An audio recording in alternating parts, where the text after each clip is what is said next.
Hey everyone, so I'm here at Sagamore Hill National Historic Site on the north shore of Long Island, just not too far from New York City.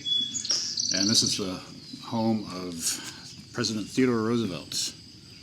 I'm on the front porch right now. It's the house behind me. He bought this property in 1880 and owned it right through the early 1900s. I believe up until his death. I'll have to double check that.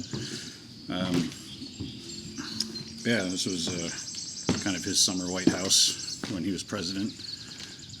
It was a working farm, so they had livestock and orchards, and they raised their own, berries and fruits and grains and meat, and apparently it was a big family affair as well. All the cousins, Roosevelt cousins, lived in the immediate area, so all the cousins would play together and work together, and it was seemed like a kind of cool place to be. And with this visit, I believe I have checked off all of the Theodore Roosevelt related national park units in the NPS. So I've done now Sagamore Hill, Theodore Roosevelt Inaugural in Buffalo, his birthplace in New York City, Theodore Roosevelt National Park in North Dakota, Mount Rushmore, and Roosevelt Island in Washington. So yeah, he was a pretty popular president, so he had 6 national park units that have something to do with him. But I have a tour scheduled in a little while, so of the house. So until then, I'm just kind of wandering the grounds and seeing what's here.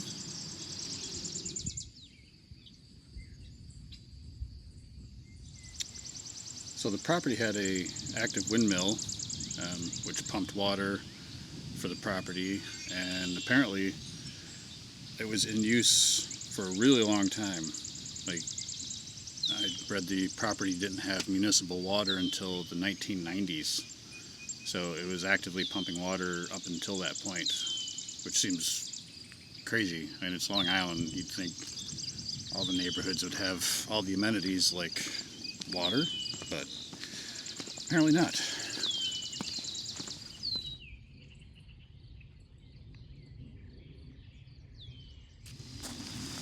So behind me here is a little pet cemetery, or pet grave. I don't know if, I think there might be multiple animals. But the Roosevelts basically had a zoo here. Lots of animals, lots of pets. Every animal was sort of considered a pet, whether it was a dog or chicken or cow or whatever, what have you. But there was one dog in particular, Jack, and he was buried twice, once at the White House in Washington, and then once here at Sagamore Hill after Roosevelt left office. And it says that each pet death, there was a lot of ceremony, like there was a funeral procession over here. They really like their animals.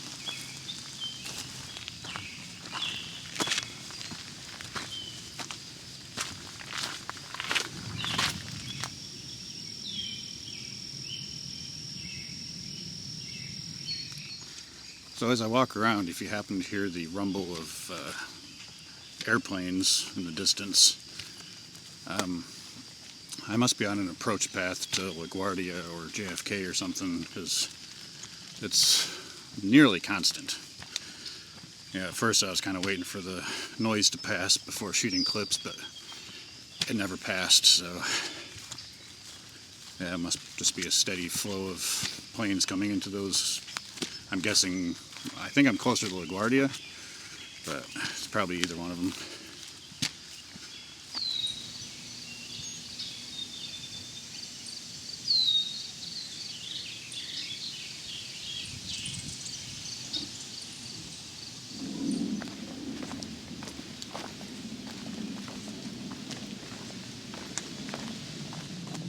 So I'm on a carriage road It's an abandoned carriage road, and it's now just a walking path they've mulched over. Apparently this was the main road that visitors would take to get up to the house. It was kind of steep and curvy, and once automobiles became more common, it was actually too steep for the vehicles of the time.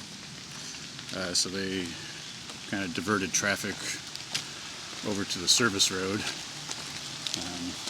But apparently back in the day, visitors would wind up this road, and the final bend, you would come around that final bend and have a nice view of the house.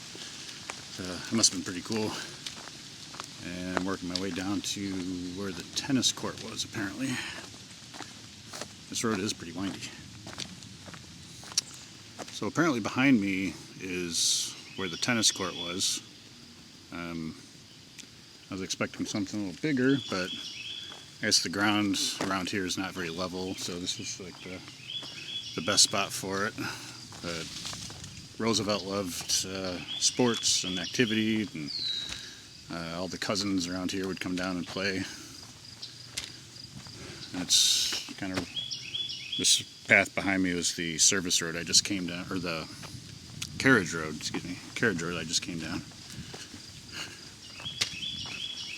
And then I come out of the trees, and there's the house up on the hill.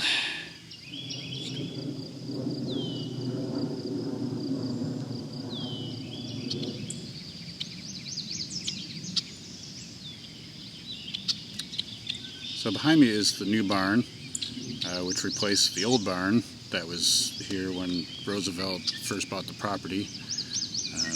The old barn was already 100 years old at that point, so it was replaced. Can't go inside it. The NPS is actually using it for stuff, so it's not open to the public. But there it is.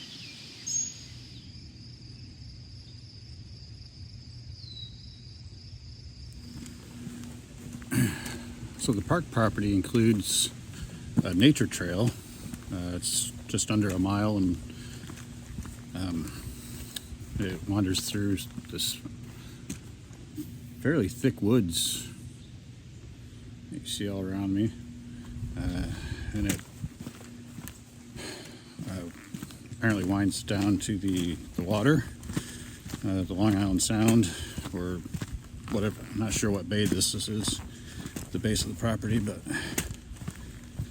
I'll be there in a bit.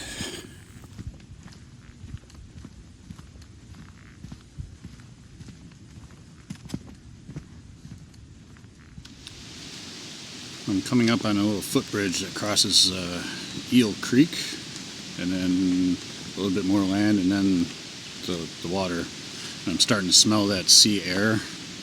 I love being next to the sea. It always smells good. It smells good to me anyway.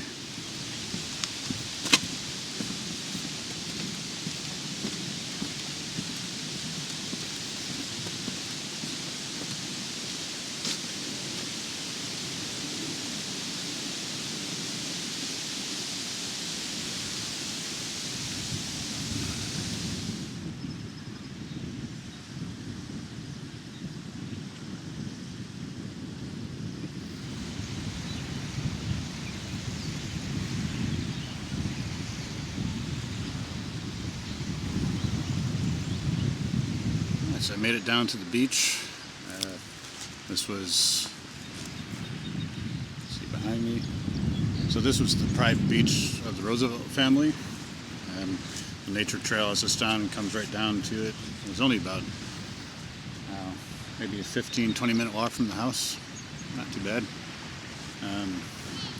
So this is Cold Spring Harbor, this body of water in front of me, and this leads out to Long Island Sound, just to the north of here. In fact, I can sort of see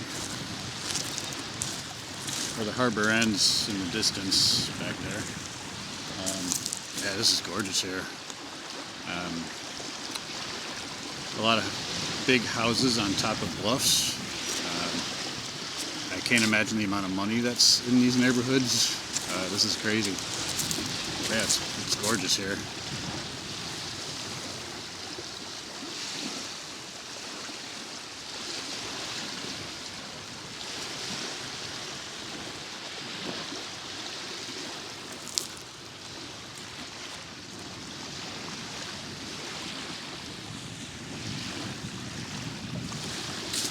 So the sun keeps trying to poke out. It's a little bright over there in the background, but it's been pretty overcast. There's a little patch of blue up there, but it was raining when I first got here, but luckily it stopped. And I just saw an egret roaming the little marshy water between the beach and the nature trail. That was kind of cool. Yeah, it's actually really nice. It's not hot. It's a little muggy, but yeah. So it must have been cool, like being a Roosevelt kid and just coming down to the beach and grabbing a boat and heading out into the water. And yeah, it'd be quite the life.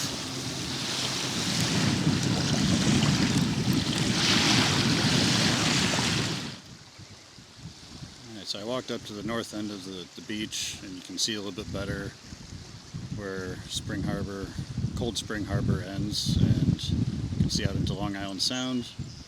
And I guess on a clear day you can see the Connecticut coastline across the water.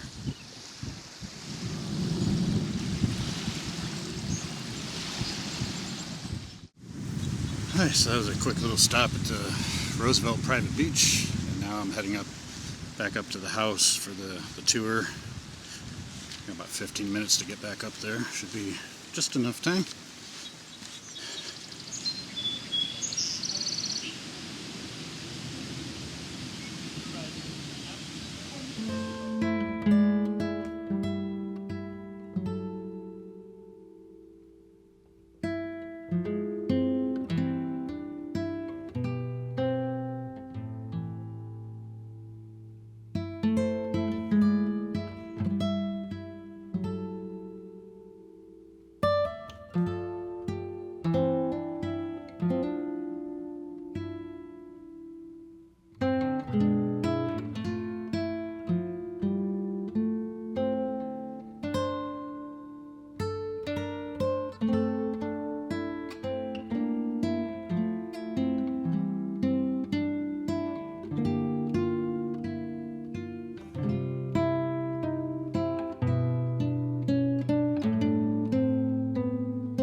So this is the room that Roosevelt died in. So this year I've had the opportunity to be in the bedroom where he was born and the bedroom where he passed away. Alright, so I've left the National Park property of Sagamore Hill, and I'm about a mile down the road at Young's Memorial Cemetery, where President Roosevelt is actually buried. So this is his gravesite, along with his wife Edith. And there's more Roosevelts here too. Like I believe his children are here, and some of the extended family. But yeah, this has been a really cool trip. It was really neat to kind of wrap up my 6 national park units that have to do with Teddy by ending here with as close as I'm ever going to get to the man. And it's also Memorial Day, so it seems fitting as well. Yeah, so it's been a really cool trip, and I hope you liked it. If you do, hit the like and subscribe, and I'll see you in the next one.